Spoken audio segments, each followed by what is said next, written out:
Hinge, squat, lunge, push, pull, twist and brace. These are the 7 functional movement patterns that we all do every single day, multiple times a day, without even realizing it. In today's video, I'm going to be talking about the 7 functional movement patterns that you need to include into your strength training. So let's get into it.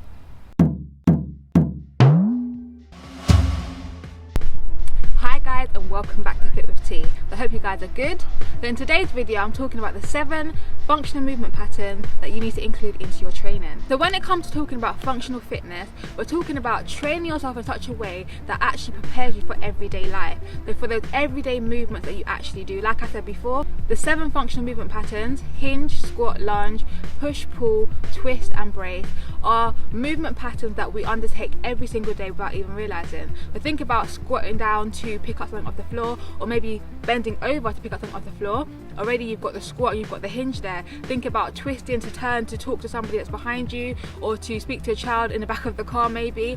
Think about when you're carrying your shopping from your car to your house, you're doing the carry movement or the bracing. You have to brace your core in movement to actually undertake that action. Think about when you draw somebody in towards you to give them a hug, or when you push somebody away to push them away from you, you're using a push and pull movement. And those are movement patterns. And so functional fitness is all about developing your mobility in these areas, developing your strength in these areas, so that your everyday task and your everyday living is as efficient and effective as it can be, so that you aren't getting injured easily. Because you know, sometimes those extraordinary activities happen. So maybe you have to pick up somebody off the floor, help somebody up off the floor, maybe you have to lift up something heavy, you have to move a sofa, you're moving house, for example. And if you don't have the strength that you need in the particular movement, the mobility that you need in those particular movements, you can often find yourself in pain and injured. And so that's not what we want. Not only can you find yourself in pain or injured, it can also cause mental stress where you don't feel like you have the capacity to do the tasks that you want to do every single day. And so it's really important that when you are training and you are planning your fitness program,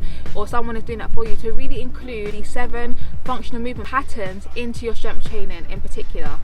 So when we're talking about the movement pattern, a hinge is not one exercise. There's different exercises that fall into each of these categories. So it's not a case of doing the hinge exercise. It's not an exercise in itself. It's not a case of just doing a squat. As you know, there's multiple squat variations, and the same goes for all of these movement patterns. It's a movement pattern that you do, and then within training, when you're training for these areas, training these movement patterns, there's different exercises that you can include into your strength program to help you develop these areas, to help you strengthen yourself in these areas, to help you increase your mobility in these areas. So for the remainder of this video, I'm going to describe what each movement pattern is, and then give you a few examples of exercises that you can include in your strength training to work on that particular movement pattern.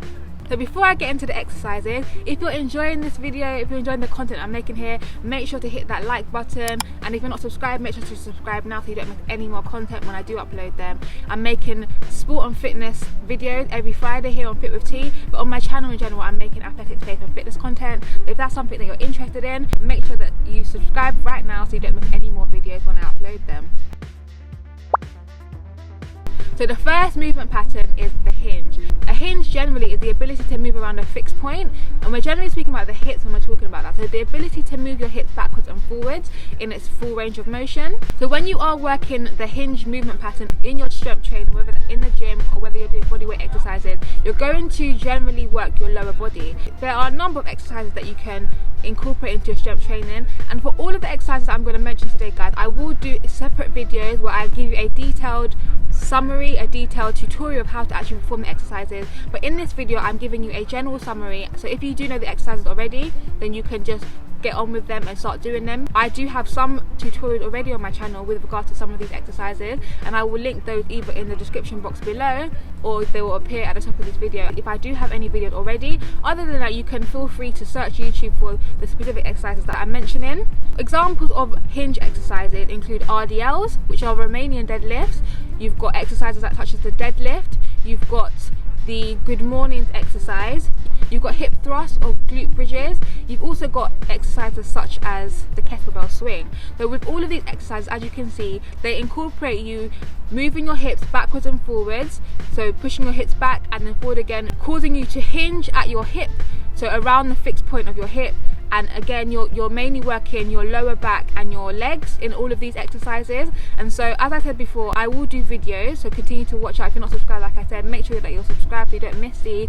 I will do tutorials for each of these exercises, but again you can feel free to search for these exercises if you don't know them already. So squat is the second movement pattern that you want to incorporate into your training. So the squat is a crouching position. We all know this position. It's basically a sitting position without anything behind you. So you're bending your knees, you're bending at your hips, you're bending at your ankles, and you're holding at that position. So again, it's a lower body movement, but it can incorporate your core if you are including weight into your training program as well.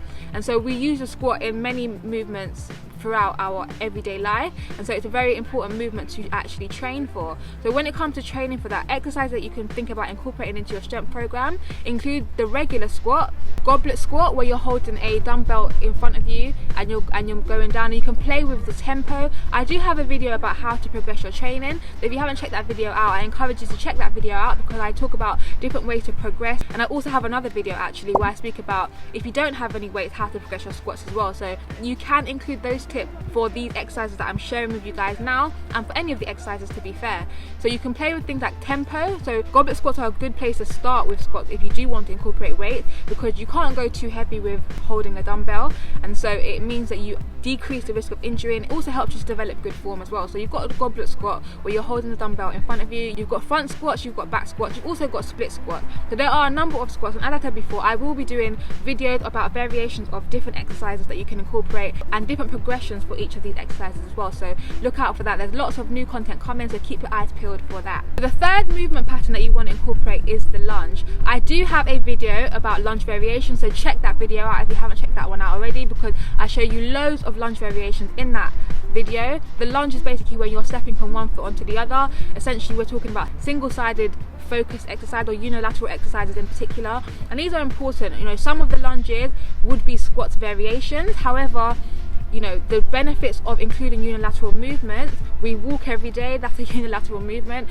and the benefits of that in general is it helps you to distinguish any imbalances and stuff like that. So including unilateral exercises, leg exercises into your training program is going to be really important. So for lunge variations, you do have forward lunges, you have backward lunges, you've got side lunges, you've got reverse foot elevated split squats, or Bulgarian split squats as they're called as well, where you can hold dumbbells and have your back foot elevated. So there are a number of lunge variations. As I said, I've got a video about lunge variation, and so you can incorporate weight into any of those exercises that I've put in that video for you. So the fourth movement pattern that you want to incorporate is the push. So when we're talking about the push and the next one, which is the pull, the push and the pull, these are mainly with the upper body focus. And so when we're talking about the push movement, we are talking about extending your limbs and pushing an object away from you. So when you think about anything like chest press, bench press, press up, where you're moving, you're extending your arms and extending your limbs and pushing an object away from you. When you think about training the push movement, you also want to think about training yourself in the horizontal plane, which would be this way, and also the vertical plane, which would be the vertical and upwards movement. So we want to work our shoulders and our arms in both of those, our shoulders, our chest, our arms, in both of those planes, so we're getting a more rounded strength program. So you want to think about that. You also want to think about having both open and closed movement. So what I mean by this is, a closed chain movement would be one where your limbs are against a stable surface. So when you think about a press up, your hands are on the floor, that's a stable surface, and so it's a closed movement in a press up. Whereas if you're doing a, let's say, a dumbbell bench press, then you have nothing that your hands are actually against. There's no stable surface that your hands are against, and so it's an open movement where you have to have a bit more stability included in that movement. So you want to include both of those, as well as having not only horizontal movement, so let's say the bench press or the press up, but also vertical movements such as a shoulder press with either machine or dumbbells. Okay, so when it comes to the pull, we're doing the opposite. So we're talking about flexing our limbs, so bringing your object closer towards you, and again you want to consider having both horizontal movement as well as vertical movement. When you think about horizontal movements, you're thinking of things such as the inverted row from a barbell, the supine row. You're thinking about things like the bent over row or any seated row. Those are all horizontal movements. But then when you're thinking about things such as the pull up or the lat pull down, those are all going to be vertical pull movements, where you're flexing your limbs and bringing them closer towards you, and generally you're working your back, your shoulders in those exercises. The sixth movement pattern that you really want to focus on incorporating into your training program is the twist movement. When we're talking about the twist movement, we're talking about both rotation and anti-rotation movements, okay? The movements where you are rotating and getting the full range, and movements where you're using your core to resist the rotation as well. So you want both of them, okay? So when we think about exercises such as the Russian twist, where you have the full twist going on, and then you've got exercises such as the Palloff press, for example, where you're trying to resist twisting. So they're both working on that rotation, on that torso rotation or the anti-rotation.